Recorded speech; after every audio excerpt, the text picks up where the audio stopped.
All right, so let's get going. So you're all here today to listen to some tips from Meico. We're going to be discussing mindful productivity tips for nonprofit professionals to avoid year-end burnout. So let's get started with our webinar today. A little housekeeping. We are recording this webinar, so you will all be receiving an email tomorrow with this recording. Hopefully you'll rewatch it, relearn some of these tips, and you can share with, maybe some other nonprofit friends that you think would benefit. And we also encourage you to chat with us as you're doing in the chat, but also use that Q&A feature in Zoom. We will have a portion at the end of the webinar where we're going to get to all of your questions. And we also encourage you to engage with us on social media. We love hearing what you learned today, what your takeaways were. So please use that hashtag QGiveWebinar. We are on all the platforms and we love to connect with you all. A little bit about QGive. So if you folks are new here, we are a nonprofit fundraising technology, and we support 6,000 nonprofits in the United States and Canada with a wonderful suite of online giving tools that can really amplify your fundraising efforts. So think donation forms, auction tools. We can enhance your peer-to-peer campaigns.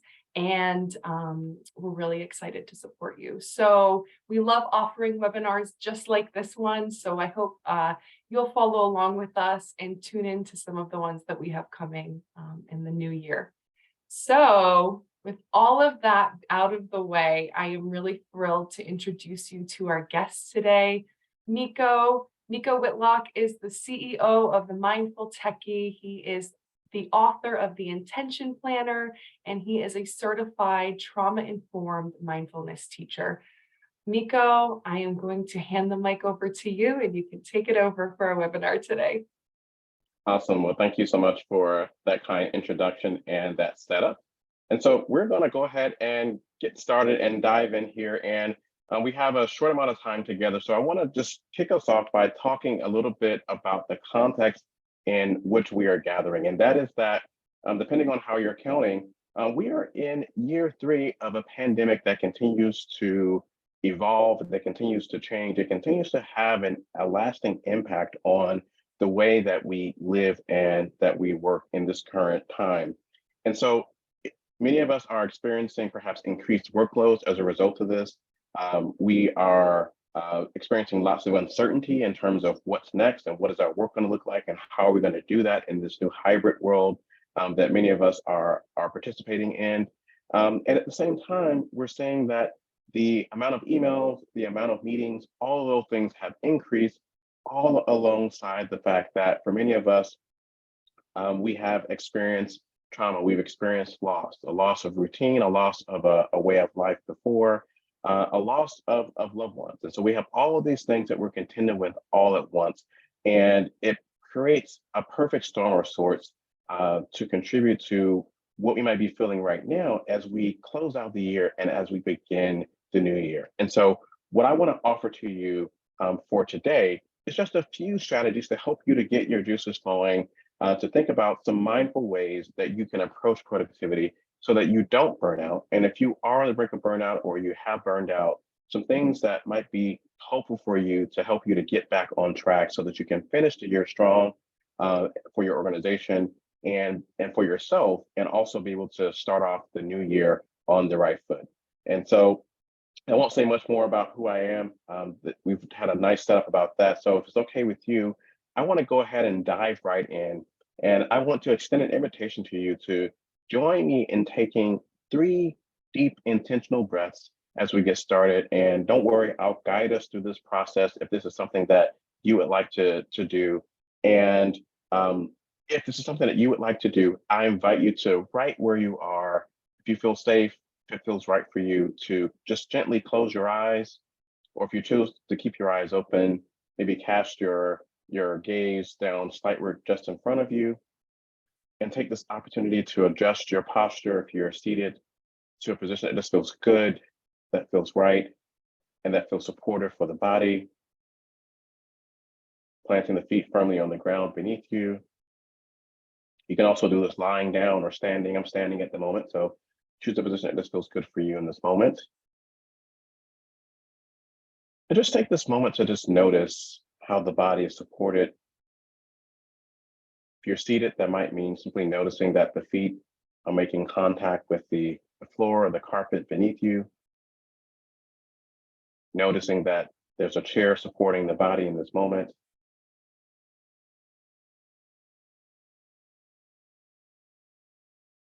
And then expanding the awareness to notice that the body is breathing.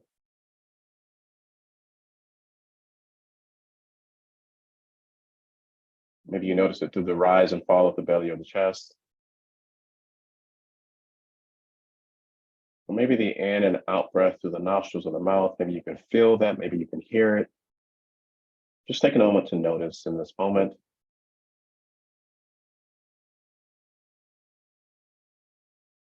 And just for this moment, releasing any stress, any worries, releasing those emails, those unanswered text messages, Slack messages, team messages, releasing those just for this moment.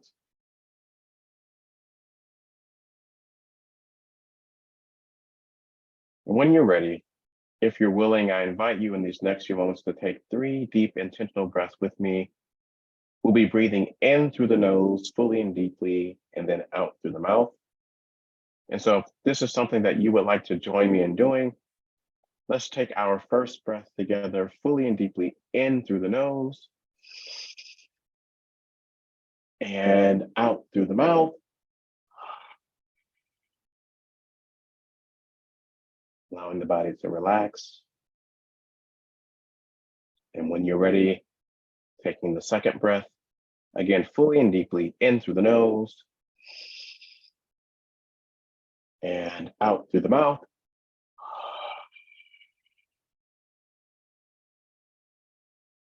Allowing the body to relax. And one final breath when you're ready, fully and deeply in through the nose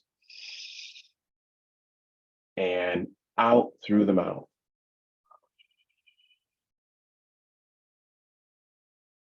Allowing the body to relax, allowing the breath to return to its natural rhythm, whatever that is for you. If you chose to close your eyes, I invite you to open your eyes. And now you should be all ready and warmed up. And so if you're ready, give me a ready or a yes or a thumbs up or woohoo in the chat. And then let me know that you all are ready to rock and roll, that you have been sufficiently warmed up. And we can go ahead and get moving here with the rest of the chat. All right. And so as folks are, all right, awesome. Folks are chiming in the chat. I'm loving it. So we're going to be using the chat and a couple of other interactive features throughout today's conversation. And I want to hear from you. I want this to be a collaborative conversation that we're having together. I'm going to be sharing some tips, but I want to obviously hear from you so that we can all learn from each other. So I'm loving the energy in the chat. So thank you, Emma, Karen, Carrie, Elizabeth, Barbara, Trevor. Awesome. I'm loving all of the energy so let's keep that going. So as we get started here, I want to talk a little bit about the challenge, and I'm curious to hear from you as we get started here. So we're talking about mindful productivity. We're talking about ways that we can end the year strong, but I'm curious what challenges you might be facing right now. And so I have a quick poll that I would like for us to participate in. This is a Slido poll that you can take by going to slido.com and entering the event code QGIVE, or you can use your mobile device to scan the QR code on the screen and you can open up the poll that way. But I would love to hear from you 2 to 3 words describing very quickly your biggest challenge with productivity during year end, maybe the biggest challenge that you're facing right now with productivity right now. And we'll give folks just a few moments to complete this. So again, there are a number of different ways that you can complete this poll. You can open up a web browser and go to slido.com and type in the event code QGIVE to access the poll. And you can also access this on your mobile device. So if you want to use your mobile device to scan the QR code on the screen, you can access it that way.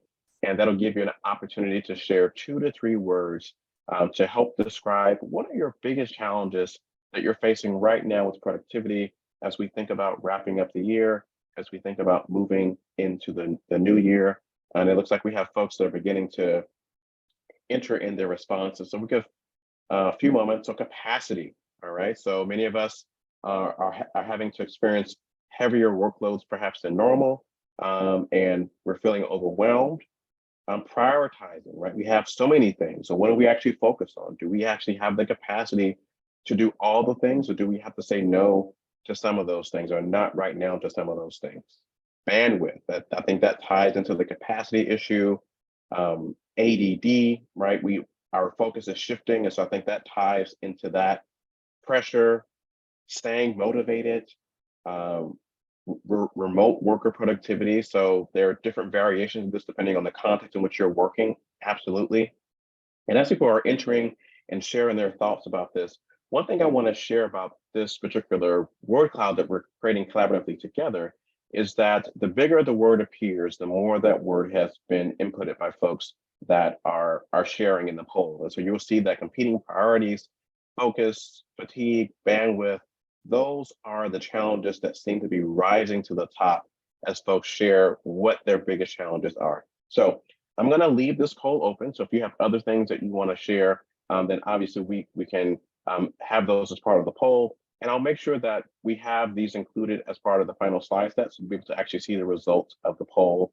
And if you have questions or comments as we're moving throughout, please feel free to put those into the chat. And I'm happy to answer those or address those as we're moving forward. So everything that you all have shared are pretty common challenges, particularly when it comes to development and fundraising in the nonprofit space, and also when it comes particularly to wrapping up things for the year end.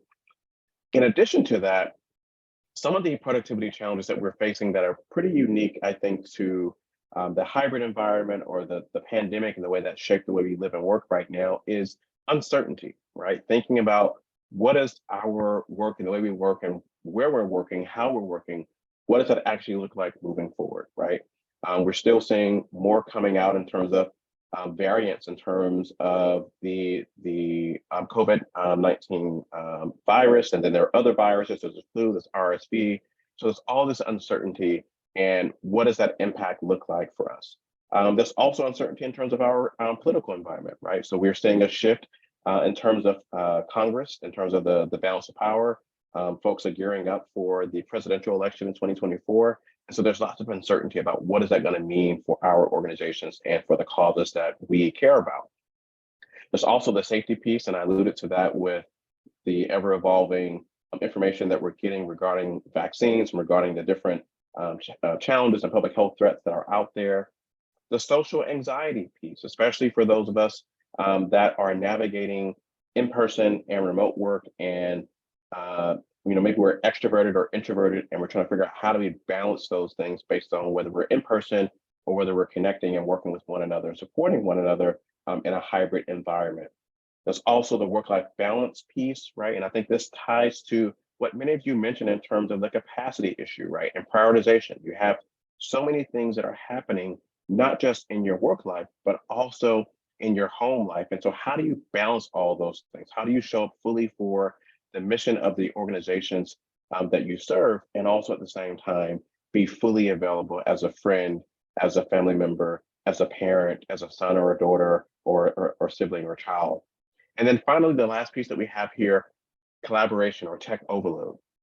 And we recognize that for many of us, because we have relied so much on technology to stay connected and to stay productive, for many of us, we're spending more time than ever in front of our screens, more time than ever connected to different apps and applications that we're using to stay productive and to stay connected.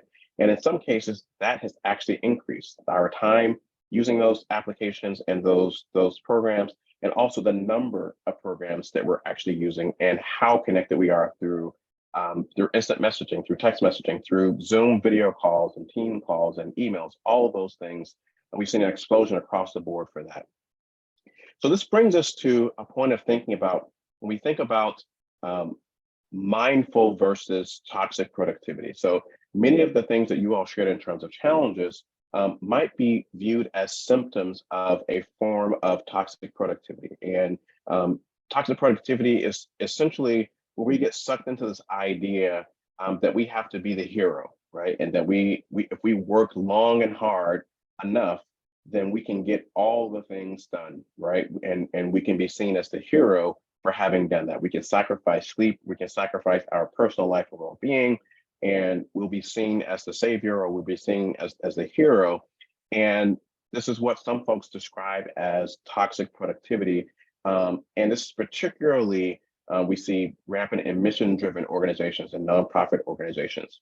But we want to move to a place where we are more mindful or taking a more healthy approach to productivity, where we're actually able to have a healthy view of what are the things that are on our plates, have a realistic assessment of what our capacity is, and then having the tools to be able to actually appropriately set boundaries and to plan ahead of time so that we aren't finding ourselves in a cycle of running from fire to fire and feeling consistently overwhelmed all the time, right?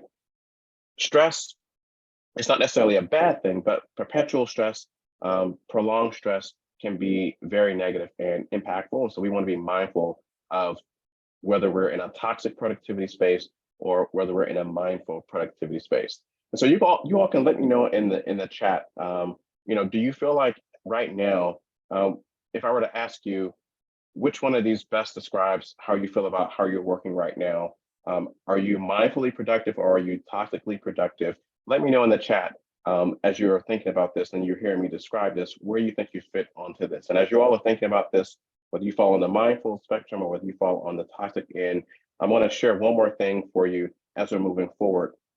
The last thing I want to share with you, and this is something that has really come up as it concerns where we are with productivity, particularly in the hybrid workplace, is something that a recent Microsoft study of about 30,000 folks across the globe actually showed us that employees rather, who have the opportunity to work in a hybrid setting or work 100% remote, report that they are actually more productive. So about 87% of those folks report that they're actually more productive.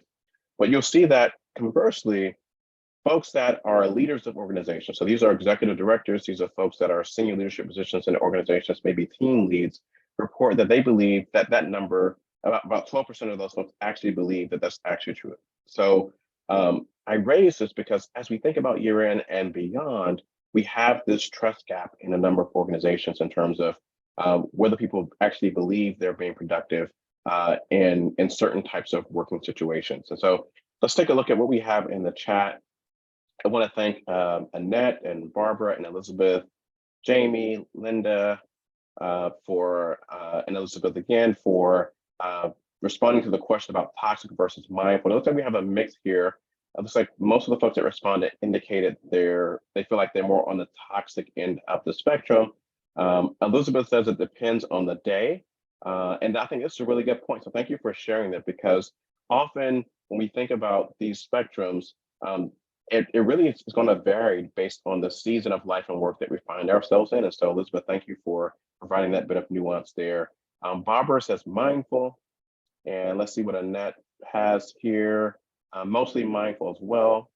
Awesome. Okay, so this is, we have a bit of a mix here. And I love that you all are adding a little bit of nuance here to this conversation. So thank you all for that. So with that being said, we're going to dive into a few strategies to help us get this conversation started. And as we're going through this, one of the things I want to share with you is I want to hear from you. I'm going to share just a few, right? It's not going to be an exhaustive list. So I want to hear from you. So as you're thinking about and you're listening to what I'm sharing with you, I want you to be thinking about something that you would add to the list that you think is missing, or something that's working for you that you want to share with the group, and you can put that into the chat. And as we're doing this, I want to extend an invitation to you that some of the things that you're going to hear might be intuitive, might seem obvious to you, maybe things that are going to feel like I already know this. Well, if that is the case and you find yourself in that space, my invitation to you is to ask yourself if it's something that you know could benefit you, but you're not putting it into practice. Asking yourself the question, what might be getting in the way of you putting that into practice?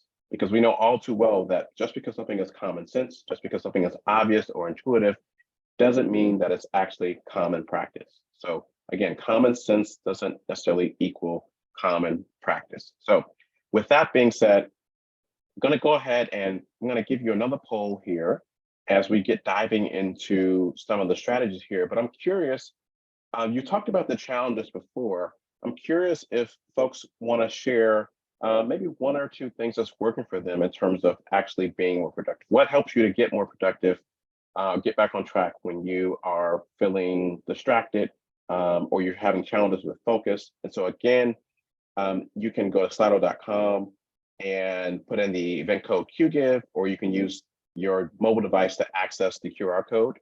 And I see we have some folks also in the chat. So thank you for that, Elizabeth and Rosalie, for sharing as well. They're sharing downtime or focus time. Awesome. And Rosalie is sharing being willing to expand our thinking. So I'm translating that, Rosalie. You let me know if I'm correct on this, about having an openness and a curiosity. Absolutely. Remember to eat the elephant one bite at a time. Thank you, Rosalie, for confirming that. And Linda, we'd love to learn more about what you mean by that, eating the elephant one bite at a time. Let us know what you mean by that. It sounds I really love the metaphor, and I'd love to learn more about what you mean. All right, so folks are saying planning and focus time. These are the two things that are really rising to the top as we look at the results of this particular poll. Writing and planners. I'm a big fan of that. I actually have a planning tool that I've created just for change makers specifically for that purpose. So I'm a big fan of writing and planners. Muting notifications, talking shop with others, scheduling focus time, making lists, breaking up large tasks. All right, awesome. So Linda is explaining this awesome metaphor about eating the elephant one bite at a time. It helps not to be overwhelmed and to simply concentrate on doing one task at a time. Absolutely. So we're gonna keep this poll open. And of course, if you all wanna add more things to the chat, please feel free to do that. And we'll make sure you get the results of the polls as part of the slides that are gonna be shared afterwards. And we'll take one more comment here. Looks like Alicia is saying, don't be afraid to delegate, right? Yeah, absolutely. Don't be afraid to delegate. Don't be afraid to ask for help or support. And with delegation doesn't have to always be to another person, right? Some of us are working at organizations that have a pretty lean staff. Sometimes delegation means effectively using tools that can help automate or streamline the process for you. So using email filters or using a tool that can help you share your calendar so that you don't have to go back and forth around times to meet. Those are ways that you can actually delegate to a tool as opposed to a person. So thank you, Alicia, for that reminder. All right, so I'm going to share a few of my thoughts here, high level, that I'm seeing that are working with folks that I've worked with during the pandemic. And then I would love to hear your response to what I'm going to share with you. So the first thought that I want to share with you is about the power of acknowledgement, right? So much has changed, so much is continuing to change. There is so much uncertainty. And the reality is that we don't necessarily have all the answers. But one of the things that we can do is to simply acknowledge that things have changed and that we're willing to work together to figure this out together. Now, why is this important? Well, the science shows us that in uncertain times, in times of crisis, in times of change, massive change and disruption, the power of acknowledgement is a really powerful way, particularly when we're so distributed in terms of teams in some cases, can be a very powerful way to create psychological safety, right? And to create trust inside of a team and inside of an organization. And that increased psychological safety, that increased trust actually allows people to feel more vulnerable, they feel more inspired, they feel more connected. And even if they're not able to be physically connected in person, they're able to deepen their social bonds by this shared acknowledgement of the situation that they're facing together. And so if you're in a team or you're in an organization where you haven't acknowledged the elephant in the room in terms of, yes, we're short staffed. Yes, we have a lot of things on our plate that we have to get done. Yes, we have an ambitious fundraising goal as we close out the year. But guess what? We're in this together. That power of acknowledgement can be very powerful in helping you to push through whatever that next obstacle is, particularly as we're thinking about the year end. Something that we take for granted, but the science tells us can be very powerful and very important. Something else that is really important as well is having a start and a stop routine for your work during your day.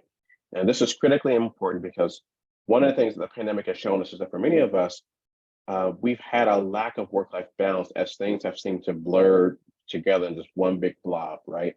And so one of the ways that I encourage folks to get back on track, and one of the strategies that I actually use, is by creating a very concrete start and stop routine to start my day, my work day, and to end my work day.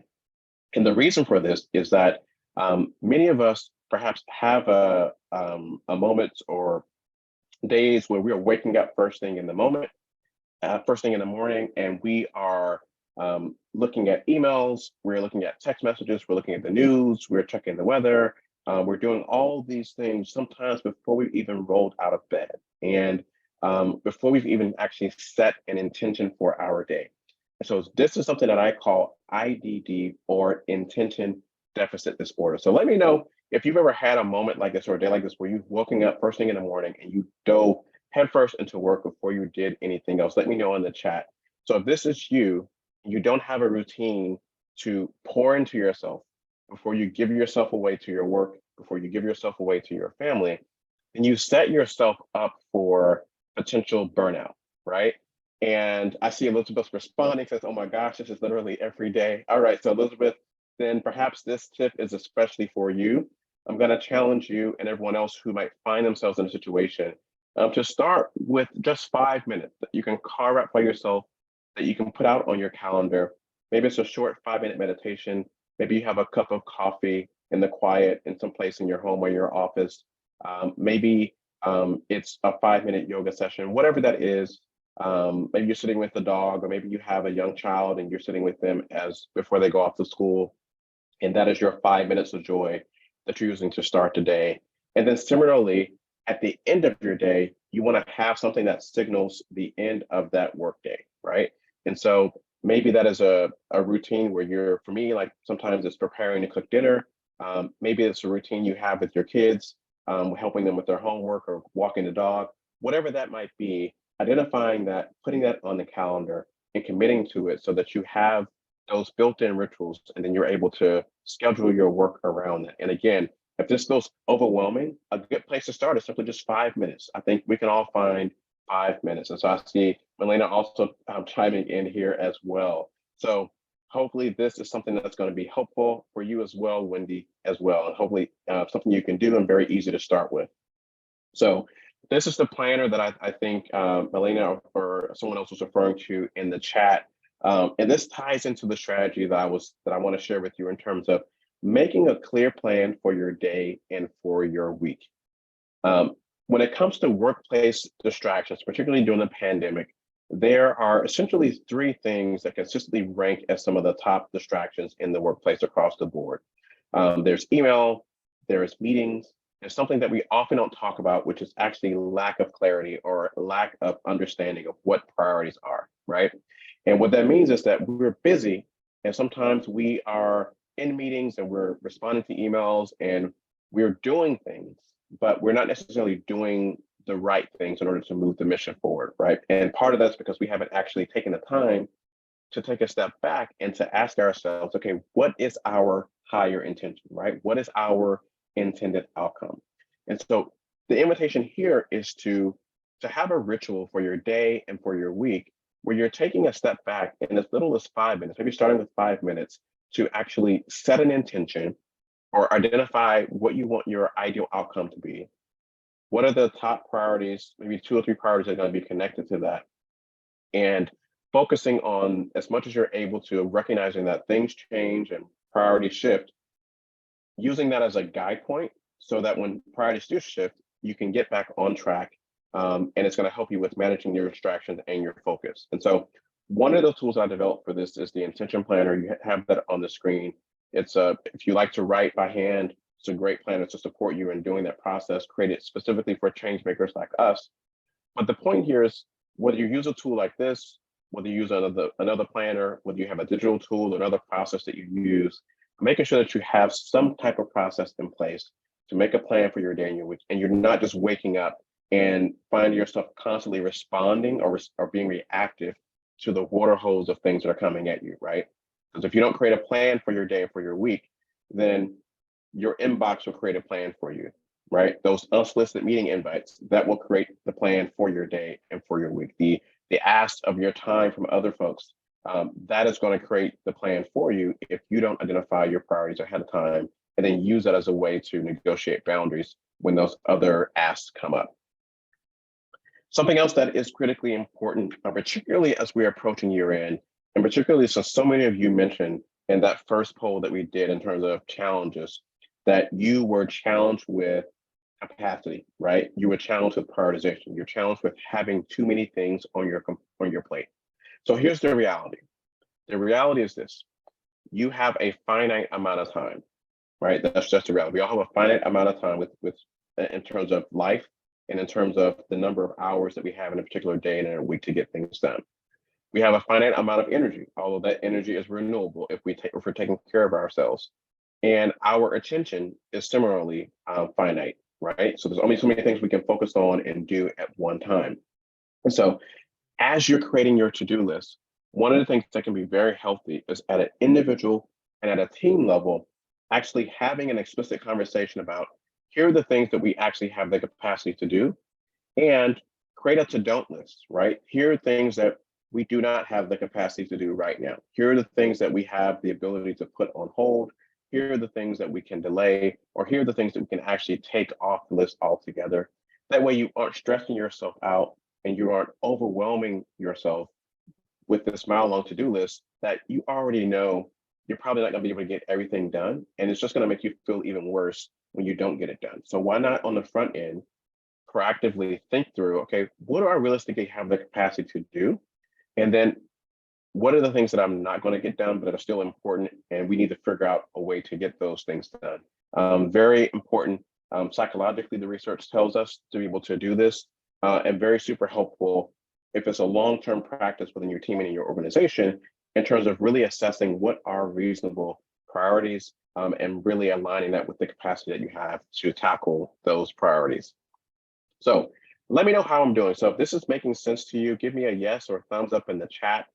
And if it's not making sense or you have a question or a comment, and you would like me to stop in to address that question or comment, please let me know and we can address that. So let's see. Okay, so it looks like we're so far so good. Okay, excellent. So I'm glad to hear it. So if you do have questions or comments or something is not clear, please feel free to interrupt and let me know.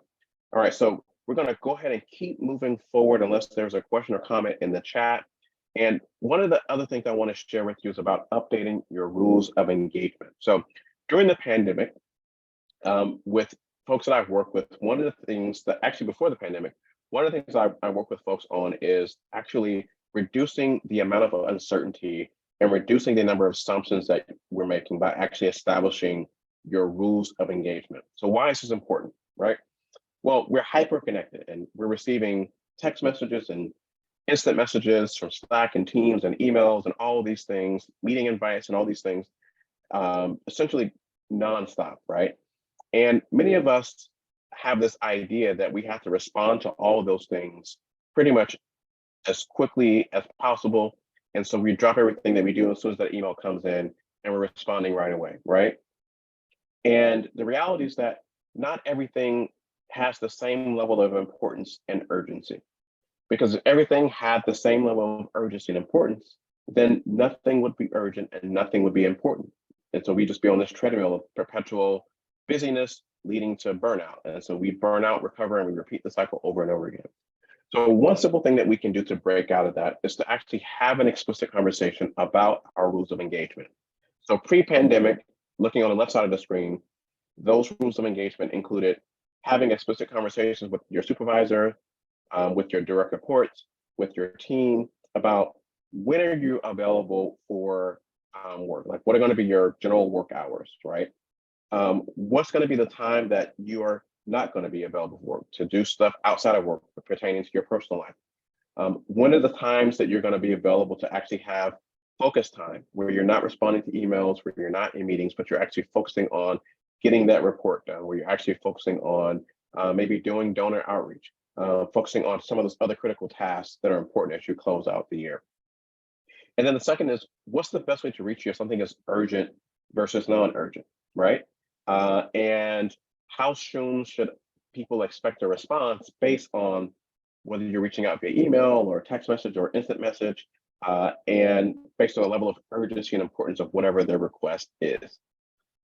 Now that we're in the pandemic and we are working, many of us in a hybrid context where we're navigating between in-person and remote, maybe a mix of both, we also want to update these rules of engagement to include not only when we're going to be working, but where will you be working, right? Will you be working remotely from Hawaii?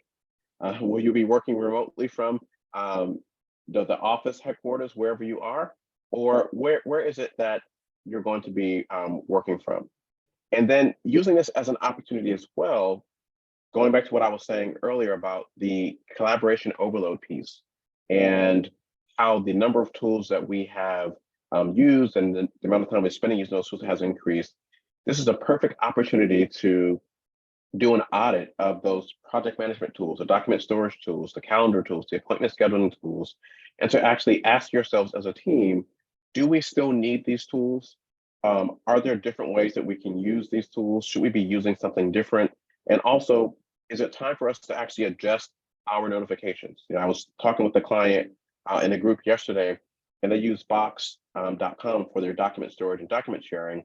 And one of the challenges they were having is that lots of folks were getting notifications for things that don't pertain to them, right? Projects that they're not even on. And so this is an opportunity as we move into year end and setting ourselves up for the new year to think about, do we actually need these tools?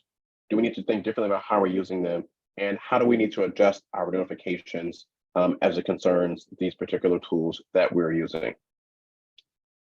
Connecting to this is an opportunity that I think we have to decrease the number of meetings that we're having, whether those are in-person meetings or whether those are hybrid or purely remote meetings, like what we're doing right now.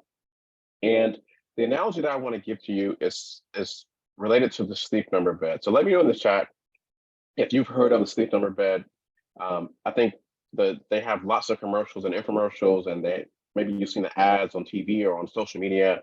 But this, for those that aren't familiar, this is the bed. So it looks like Melissa has heard of it, and I think probably other folks have heard of it as well.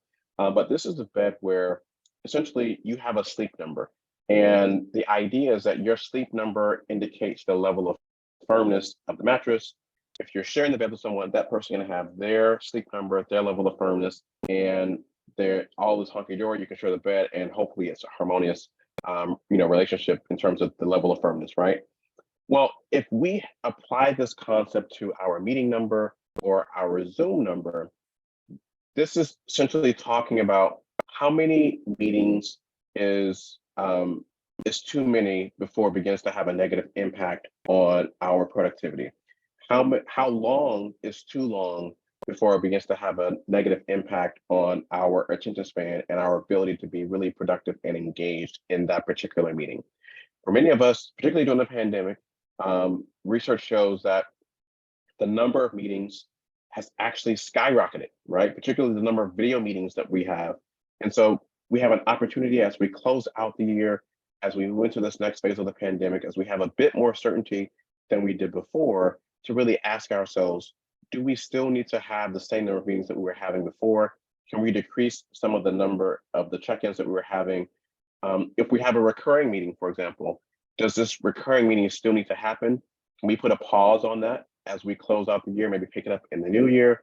Can we change the frequency, right? Maybe you're meeting every week. Can we change this to every 2 weeks? So maybe every 3 weeks, and then maybe adjust the frequency as we move into the new year as we need to. So just planting the seed where it makes sense for you to think about how you can adjust that so that you can free up more of your time to focus on those mission critical priorities and not be spending all of your time just sitting in meetings. Now, related to this, something else that we can do is to actually have speedier meetings. And so one cool thing is with Outlook and with Gmail and a number of the other email programs that are out there, many of them have rolled out features for their calendaring aspect of it that allow you to adjust the settings for the default length of the meetings. So traditionally, for many calendaring systems, the length of meetings breaks down into 30-minute or hour-long chunks. And with the speedier meetings functionality, whether it's automated or whether you actually do this manually, the suggestion here is that you think about shaving off 5 to 10 minutes off of what that traditional length of the meeting is. So if you have a 30-minute meeting, maybe that becomes 20 to 25 minutes. And then if you have an hour-long meeting, maybe that becomes 50 minutes, for example.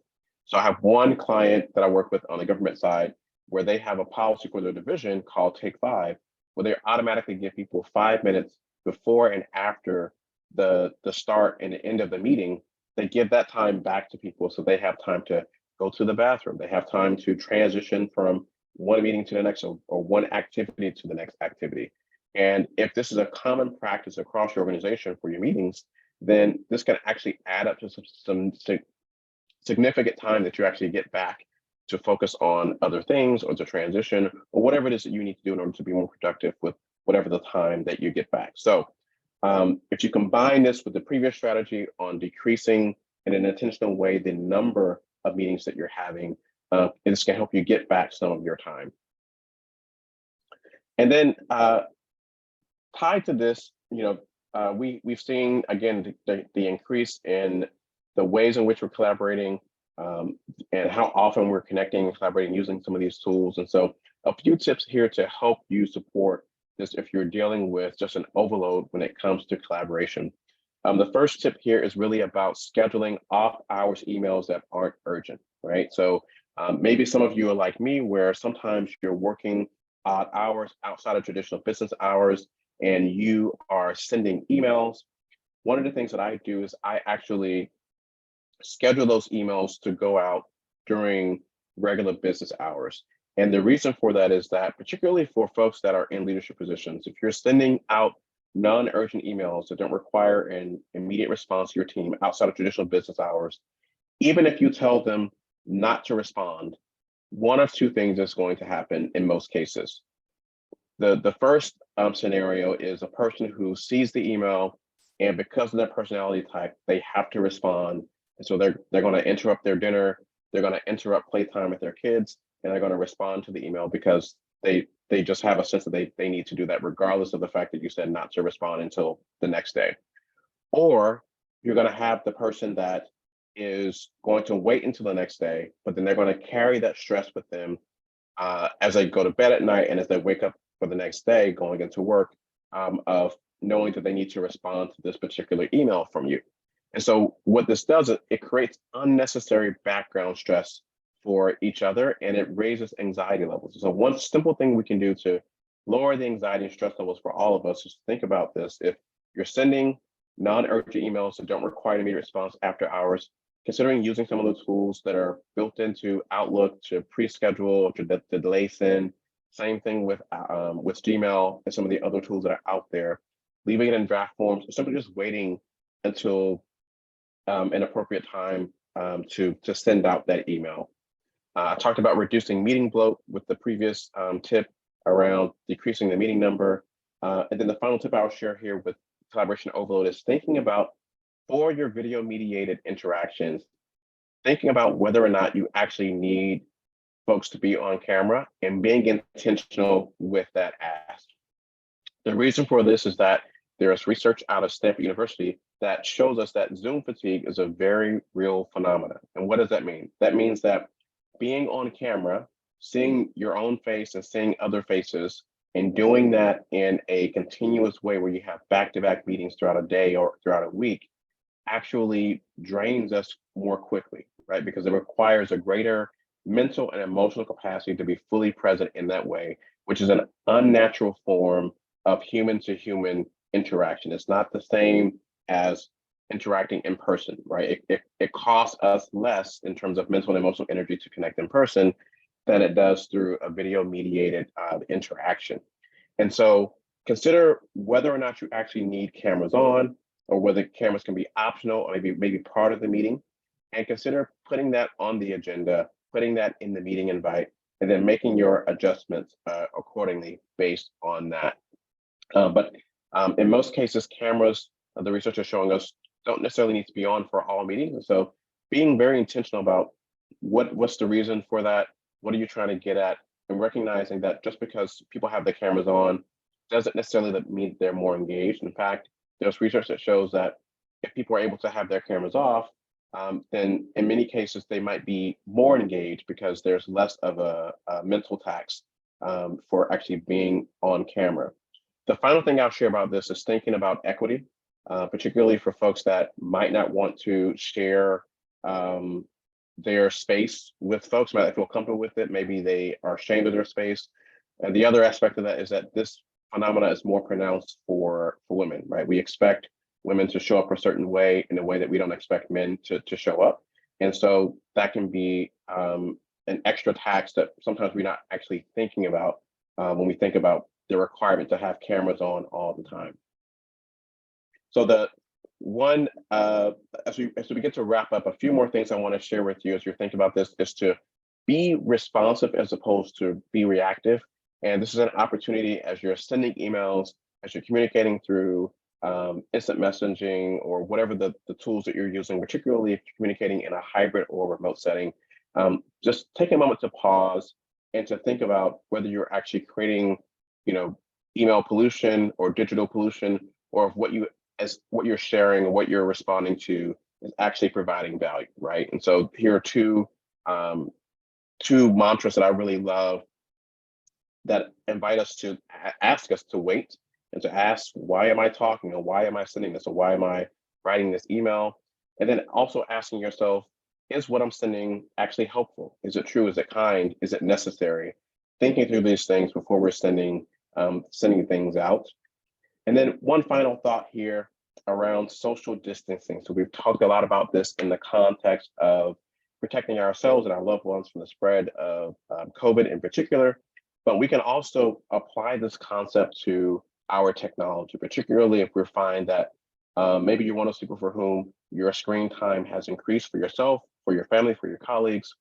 Actually practicing social distancing with your technology can be a powerful way to find that right balance or to get back on balance with that. So some practical things that you can do include turning off the notifications for applications that are not mission critical, such as Instagram, for example. You don't have to delete Instagram, but you can turn off the notifications so that you aren't notified every time there's a new post or like or comment, so that your workflow isn't interrupted throughout the day with those, for example. Having a bedtime for your phone, just like you have a bedtime for your kids or for yourself, shutting off the notifications in your phone at a certain time, and then charging your devices, your tablets, your phones, all of those things, considering charging those things in a different location outside of your sleeping area if they are interrupting your sleep. If you're one of those people that's waking up first thing in the morning, for example, and you're diving headfirst into your phone, responding to emails, text messages, etc., you can buy a real alarm clock, create a charging station for your family outside of your sleeping spaces, and that can be a powerful way to practice social distancing with your technology. So with that being said, as we move toward Q&A and wrapping up, I have one final poll for you that I would love for you to let me know, what's one thing that you will commit to putting into practice, one thing maybe you were inspired by from this conversation, maybe there's something that I share with you, maybe it's a tip that you have that we haven't talked about that you want to share, but I'll give folks a few moments to really quickly share what they would like to commit to putting into practice. And so we see a morning routine, having cameras off more often, having a morning and night routine. And I know that lots of people struggle with this, but starting with just 5 minutes can be super helpful. Starting small, delaying emails, shorter meetings, being clear with your plan. And I see you, Rosalie, also joining us in the chat with cameras off as well. Turning off notifications. All right, shorter meetings. And we'll take a few more and then we're going to move on to our final exercise. Start and stop routines. All right, so keeping phones 6 feet away. Okay, so practicing social distancing. So that resonated with some folks. I am glad to see that. So we're going to leave this poll open. So if you have other things you want to add to this, and again, as with the other polls, we'll make sure that this is included in the final slide deck so that you'll be able to have those. So the final thing I want to share with you is an opportunity to extend to yourself and to others grace and kindness as we are navigating this new terrain and things continue to be uncertain as we're figuring this out together. And so one of the best things that we can do is to just be patient, to be kind, and to be graceful with ourselves. And that allows us to be graceful and kind and patient with other folks.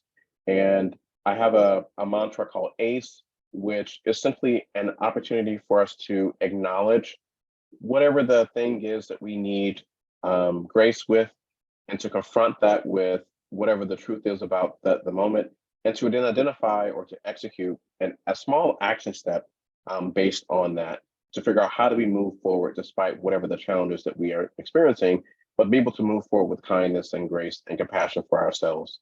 And so I want to invite you to do this exercise with me, and you're all muted, and so you can do this right where you are. I'm going to have you to repeat your name, and then I'm going to give you a phrase to repeat after me, and we're going to practice putting grace into action, if that's okay with you. So if you're ready, I'm going to invite you to, I know it's going to feel weird, but I'm going to invite you to join me with doing this. And so when you're ready, I want you to just say right now, just say your name, and then repeat after me. I know you're doing the best you can with what you have right where you are. That's all that anyone can ask of you. And guess what? You're amazing. You're awesome. And you're all right with me. Now go ahead and give yourself a big hug. Oh, that's so awesome. And so if this worked for you, if this resonated with you, give me a yes or a thumbs up in the chat. If that resonated with you, you enjoyed being able to give yourself a little bit of grace, a little bit of kindness, and you can pay this forward to other folks as well. And so one last thing I'll share, I have a free workbook for folks that are interested in diving a little bit deeper on how to address this issue with work-life and tech-life balance. You can go to mindfultechie.com/free and get access to that. I'll also leave my contact information on the screen for folks that might want to reach out. And now I'm going to turn it back over to the QGIF team to see if we have an opportunity to do some Q&A. If people have questions or comments or thoughts that they would like to share with us. Awesome. Firstly, I just want to thank you, Meico, so much. I really loved all of those practices that you brought to us. I think combining all of them can really have a huge impact. So thank you so much. I'm going to encourage all the attendees to pop some questions in the chat. We do not have any as of yet, but before my time at QGIve, I was a fundraiser. So I know that I have some questions for you. Okay, awesome.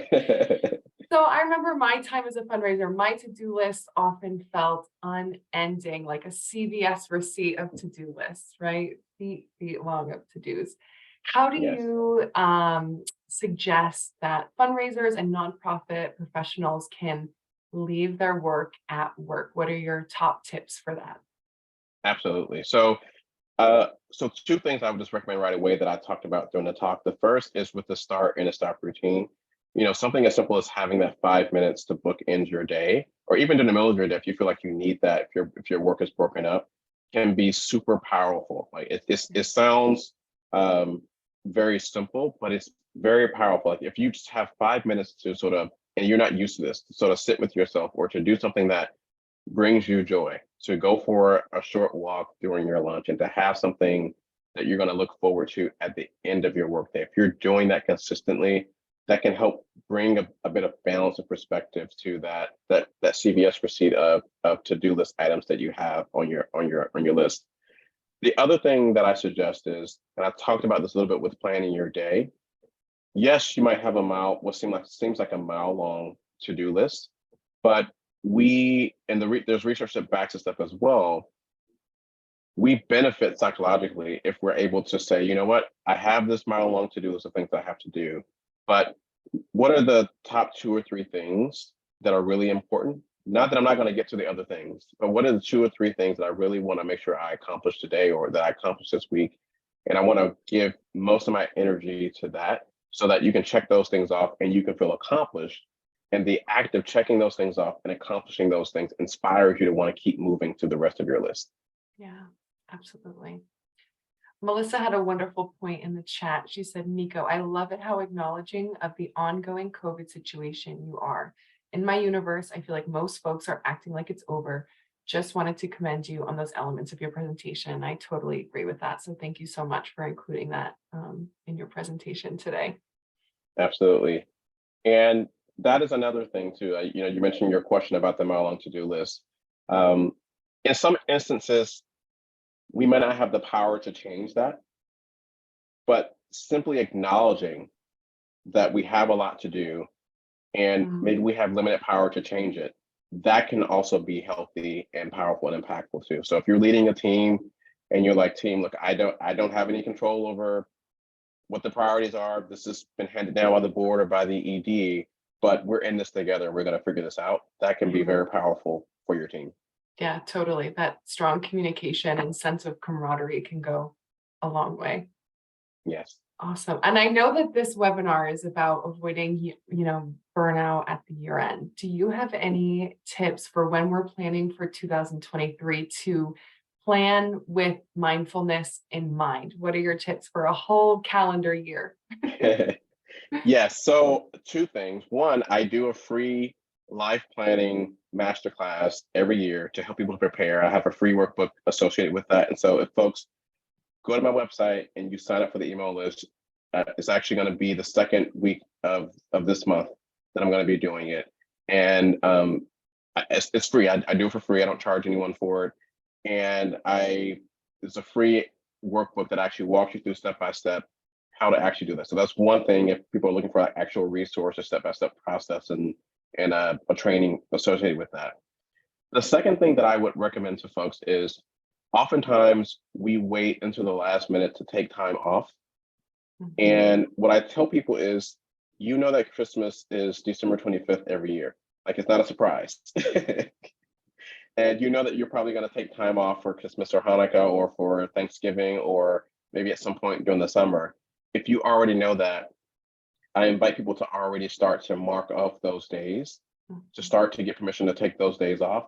That way that you can begin to shape your work and deadlines around that. And you're not in a situation where you're trying to claw back time because it sort of snuck up on you, right? You can plan proactively. So that one simple thing can make a big difference in terms of allowing you to actually have a real stress-free vacation during those times. Yeah, totally. It is funny how you say that. Christmas sneaks up on you, and it does every single year, or whatever holiday those folks celebrate. But it looks like in the chat we have some folks that are already practicing their 5-minute departure time from a meeting. So awesome. I love that we're already putting that into action. But I just want to thank Meico so much for being on this webinar with us today and providing these awesome insights. And I want to thank all of the attendees for tuning in and taking time out of their very busy year-end schedule to join us today. So as I mentioned previously, this recording will be sent out to all attendees tomorrow. So keep an eye out on your inbox from the QGIF team. And hopefully you can share this with a few colleagues who will benefit from this information as well. Thank you so much, everyone. Looks like we have no more questions. So thank you all so much. I hope you have a wonderful day. Awesome. Thank you. Bye-bye.